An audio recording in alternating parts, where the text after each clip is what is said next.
right, family, we're back. And of course, you're still tuned in to In My Humble Opinion on 101 Jams.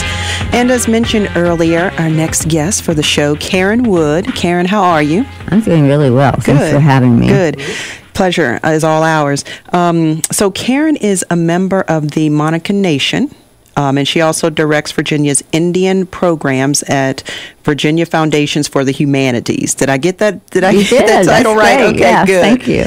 And so I kind of learned about you by watching the local news. And I saw on Columbus Day where you were out there on the downtown mall and you were really pushing your movement for Indigenous Peoples Day. I right? was, Yeah. yes. And so we want to learn all about that, but I would like to get a little background on you. You are Native American. I am. Okay. Give us a little history. Well, I grew up knowing I was Native, and for many years I wasn't sure how that connection could be made, but I finally did find my own people who are Monocan. They live about an hour south of here. Okay. They're local people. And Is that an Indian reservation? Or no, it's not a reservation. There's just people who managed to stay in one place. Okay. And there was a church that helped us to stay together as an individual community. And that kind of transformed my life. I became a social change activist and really began to work on American Indian and environmental causes and for the rights of women as well. Okay. Because I suddenly realized, there's so many things in this world that I would like to help make a difference in before I leave. Absolutely. I hear you.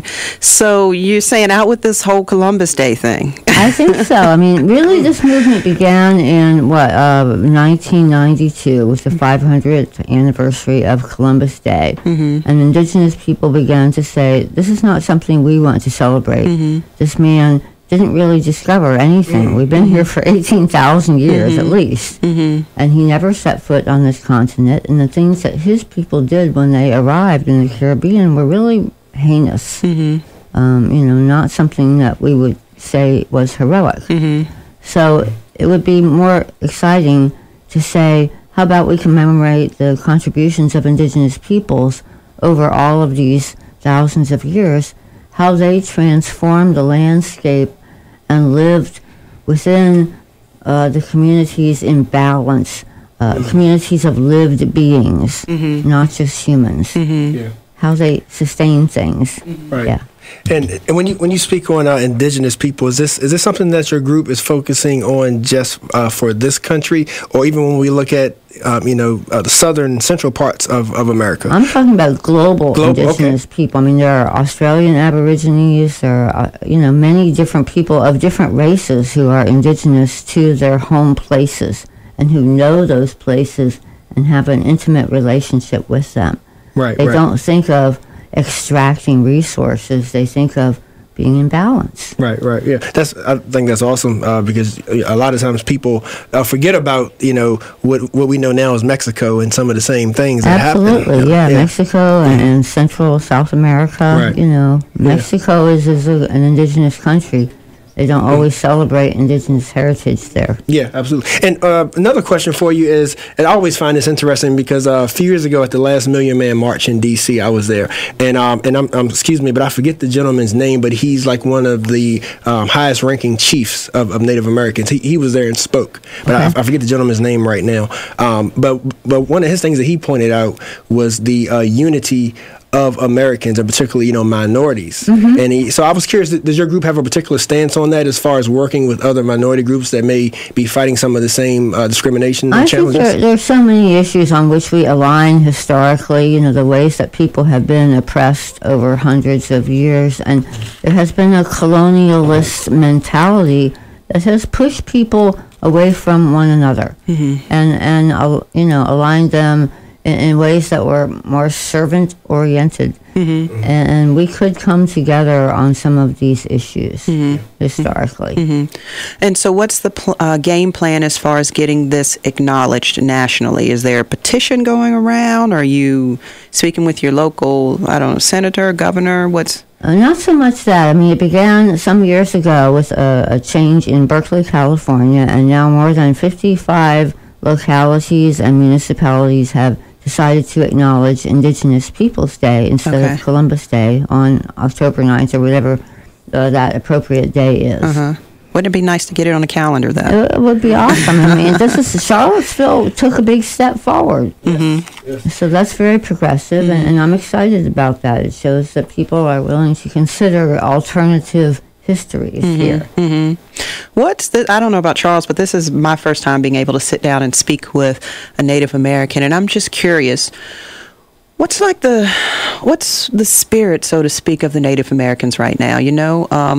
If you asked an African American person that, they may say, what's relevant to us right now is beating racism and X, Y, Z. What's going on with the Native Americans? They're almost forgotten. I guess I would say persistence in the face of invisibility, because we have so many stereotypes and so much misperception about who we are, and we are so small a voting bloc that we don't really count politically, but we are so tired of people dragging us out at Halloween and Thanksgiving and trying, I call it the Pocahontas outfit, and the first Thanksgiving with the little headdresses on the kindergartners, and that's not who we are. There's so much more complexity to the story.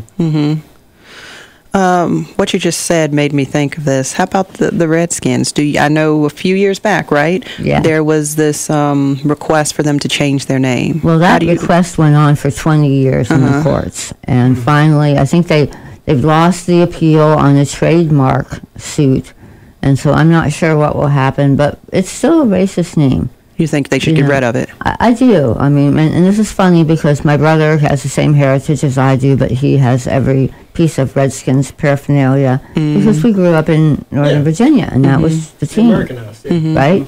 But now, it's like, what if they had like the little Black Sambos as a team, or the Jew Boys? Or, I mean, that would just be so inappropriate, and it's not a name that Native people appreciate. If you went to a reservation and said, "Hey, you Redskins," people would beat you up. Right. Yeah. It's not cool. That's right. Yeah. That's right. What are some of the, and maybe our closing questions here, I'm interested in some of the particular challenges that Native Americans are facing. Is alcoholism still prevalent? I just want to know the ugly, so to speak, because I want to have a real conversation about this. It is, and you can think of reservations as rural ghettos in a lot of ways. People have been shoved there into places where nobody wants to live. There's no employment. There's no role for men, and people do become alcoholic, diabetic. There are a lot of health problems. There are real social challenges because our kids were forcibly removed and taken to boarding schools where some of them were abused, and they came back not fitting in. So the social system was disrupted. And so there are a lot of things that over generations will need to be fixed.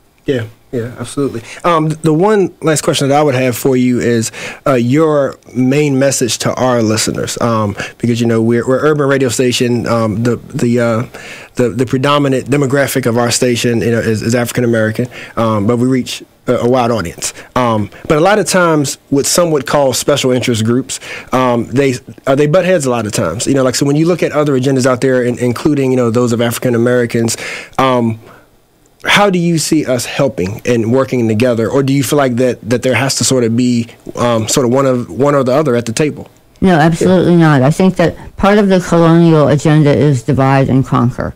So it was, you guys are separate from you guys, and you shouldn't like each other. And they actually had 3 different lunch tables historically for our people. Really? When they all worked together, the white, African American, and Native people wouldn't eat lunch together, even though they worked together all day. So there's that history. But it doesn't have to be that way, because I really think that we have so much in common, and what I would like to say is, if there's an urban demographic there, we are contemporary people. We are not people of the past. Yes. And we can be part of this conversation if someone would ask us to the table. To sit in. Right. Yeah. Right. All right. Well, Karen, thank you for sitting down to join us. Is there anything else you want to leave us with? Any closing words? No, just we're still here. Reach out, and we would love to talk.